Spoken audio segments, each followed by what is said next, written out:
नमस्ते बच्चों। हिंदी सुलभ भारती कक्षा 5वीं में आप लोगों का स्वागत है।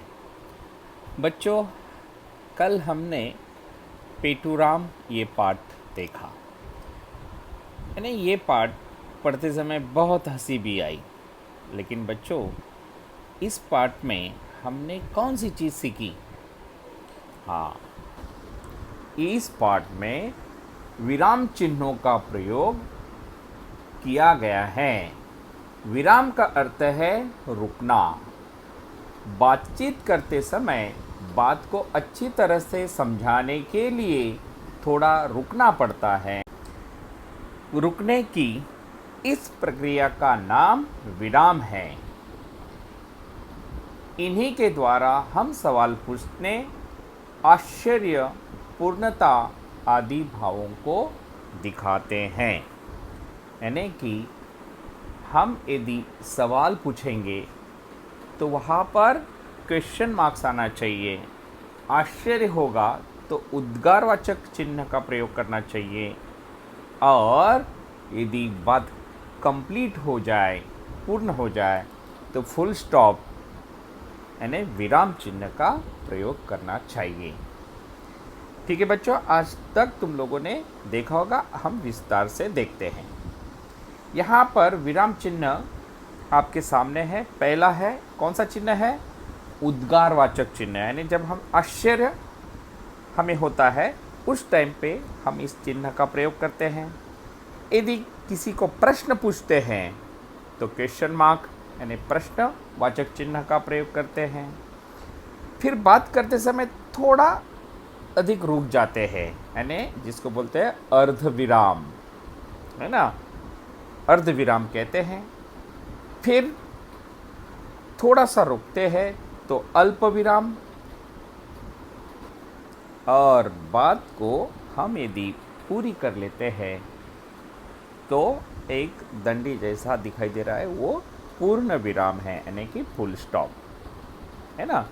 देखते हैं हम पूर्ण विराम यानी फुल स्टॉप।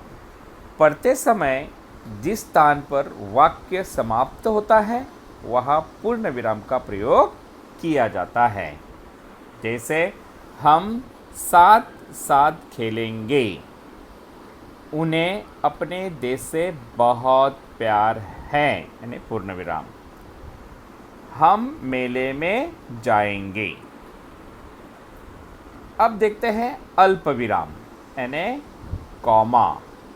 पढ़ते समय जिस स्थान पर थोड़ी देर रुकना हो वहाँ अल्प विराम का प्रयोग किया जाता है, यानी कॉमा का प्रयोग किया जाता है। ठीक है बच्चों, उसका उदाहरण देखते हैं। आओ अब घर चलते हैं। आओ यानी यहाँ पर अल्प विराम का प्रयोग किया गया है। और अब घर चलते हैं यानी वाक्य कंप्लीट हो चुका है, इसीलिए पूर्ण विराम का चिन्ह जो है वहाँ पे हमने लगाया। दूसरा वाक्य देखते हैं। मेला देखने राधा, मनोज, श्याम और राहुल गए थे। यानी देखो बच्चों, यहाँ पर एक के बाद एक नाम आ रहे हैं तो हमें थोड़ा थोड़ा रुकना पड़ रहा है। राधा, मनोज, श्याम, है ना। यह हम किसी दोस्त के नाम बताते हैं कि अपने घर पे कौन कौन आए थे, तब हम बताते हैं, है ना। मोहम्मद आया था, रफ़ी आया था, अदनान आया था। तो हम पूरा पूरा सेंटेंस ना पढ़ते हुए कैसे बोलते हैं? मोहम्मद, रफ़ीक, अदनान, है ना। ऐसे शब्द का जब यानी प्रयोग करते हैं उस टाइम पे हम जो है थोड़ा थोड़ा रुकते हैं, तो वहाँ पे कॉमा लगाना ज़रूरी होता है। और जब वाक्य कंप्लीट हो जाता है तो हम फुल स्टॉप दे देते हैं। ठीक है बच्चों, अब देखिए नेक्स्ट है प्रश्नवाचक चिन्ह।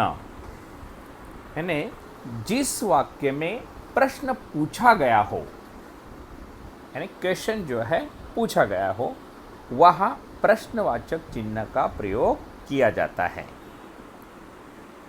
यानी हम बोलचाल में या किसी चीज़ की जानकारी के लिए हम एक दूसरे से वार्तालाप करते समय कुछ क्वेश्चंस पूछते हैं। उस टाइम पर किस प्रकार के प्रश्न पूछे जाते हैं, आइए देखते हैं। अरे क्या हुआ, यानी क्वेश्चन मार्क्स, है ना। अरे अल्प विराम लगा, फिर क्या हुआ, यानी प्रश्न पूछते समय इस प्रकार के हावभाव होने चाहिए, इस प्रकार का आवाज होना चाहिए।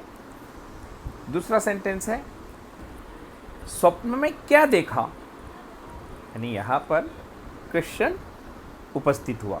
स्वप्न में क्या देखा, यानी क्वेश्चन मार्क्स। तीसरा सेंटेंस है हमारे साथ और कौन आएगा, यानी जरूर उसका आंसर हमें मिलता है। इस प्रकार जो है हम प्रश्न पूछते हैं। जब प्रश्न पूछते हैं तो इस प्रकार का हम लोगों को प्रश्न पूछना चाहिए। सामने वाले को समझ में आना चाहिए ये कुछ पूछ रहा है जिसका कुछ ना कुछ आंसर जरूर होता है। यदि हमने ऐसा फ्लैट पढ़ लिया तो क्या होगा, अरे क्या हुआ, स्वप्न में क्या देखा, हमारे साथ और कौन आएगा, तो यहाँ पर कोई प्रश्न उपस्थित हो रहा है क्या, नहीं हो रहा है। यानी आपने इस प्रकार का यदि पढ़ा तो इसको कोई महत्व नहीं है। समय उसी प्रकार जो है पढ़ना चाहिए, क्वेश्चन उपस्थित होना चाहिए। आगे देखते हैं विस्मयादि बोधक चिन्ह। विस्मय मतलब आश्चर्य, यानी बात करते समय कभी कभी हम आश्चर्यचकित हो जाते हैं। हर्ष होता है यानी आनंद होता है, शोक होता है, यानी कभी कभी घृणा आती है, कभी कभी अफसोस होता है, दुख होता है, आदि भाव प्रकट करते हैं। ऐसे भावों को प्रकट करने को विस्मयादि बोधक कहते हैं। यानी इस प्रकार जो है हम आश्चर्यचकित हो जाते हैं, कभी शोक हो जाता है ना, दुख होता है, और कभी कभी जो है हमें घृणा होती है। तो हमारे मुखमंडल से जो शब्द उस टाइम पे बाहर निकलते हैं वो सभी प्रकार के शब्द जो है विस्मयादि बोधक चिन्ह होते हैं, यानी एक्सक्लेमेटरी मार्क हम उस टाइम पर करते हैं। उसका उदाहरण देखते हैं। यह मोर कितना सुंदर है, यह मोर कितना सुंदर है, यहाँ पे आनंद होता है, हर्ष होता है। इसके लिए यहाँ पर हमने आश्चर्य व्यक्त करते समय उद्गार चिन्ह का प्रयोग किया। दूसरा सेंटेंस हाय मेरा क्या होगा, हाय, यानी यहाँ पे शोक प्रकट किया गया, इसके लिए उद्गार निकला हुआ है। ठहर तेरी ये मजाल, यानी यहाँ पे क्रोध प्रकट हुआ है, यानी गुस्सा जो है प्रकट हुआ है, और उस टाइम पे जो है इस प्रकार का उद्गार हमारे मुखमंडल से निकला। अगला वाक्य है हे भगवान आज किसका मुंह देखा था। नहीं, यहाँ पर इस प्रकार के हम उद्गारवाचक चिन्ह का प्रयोग विभिन्न परिस्थिति में आश्चर्य व्यक्त करते समय, शोक प्रकट करते समय, या बहुत ही आनंदित हो जाते उस टाइम पर हम करते हैं।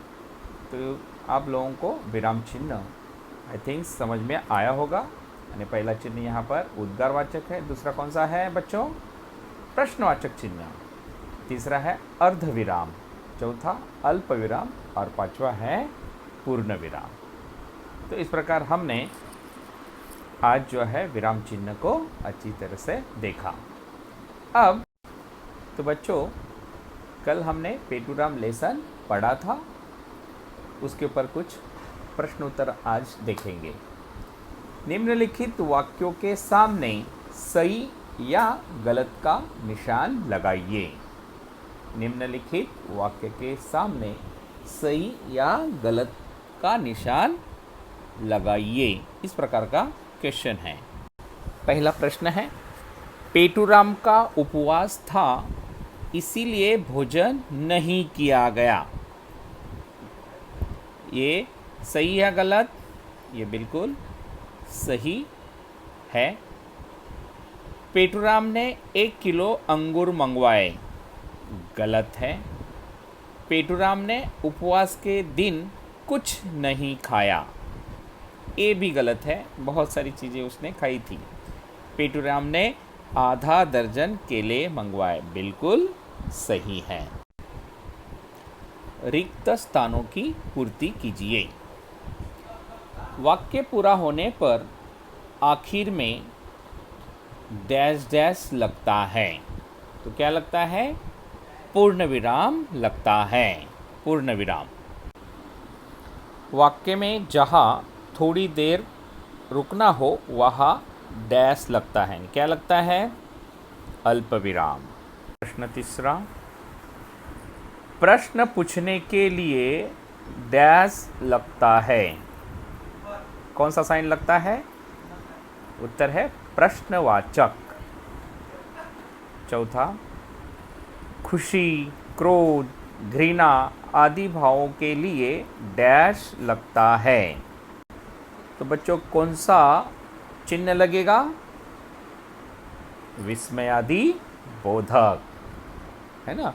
विस्मयादि बोधक यह चिन्ह लगेगा। आगे देखिए, निम्नलिखित प्रश्नों के उत्तर एक वाक्य में लिखिए, यानी 1 लाइन आंसर्स देना है। पेटूराम ने कितने अंगूर मंगवाए? कितने अंगूर मंगवाए थे? आधा किलो, यानी उत्तर आएगा पेटूराम ने आधा किलो अंगूर मंगवाए। दूसरा प्रश्न, पेटूराम ने कितना मेवा मंगवाया? उत्तर है पेटूराम ने 1 पाव मेवा मंगवाया। पेटूराम ने 1 किलो क्या मंगवाया? क्या मंगवाया था? सेब। पेटूराम ने 1 किलो सेब मंगवाए। और अंतिम प्रश्न है, पेटूराम ने कौन कौन से फल मंगवाए? कौन कौन से फल मंगवाए? पेटूराम ने अंगूर, केला, सेब यह सभी फल मंगवाए। धन्यवाद बच्चों।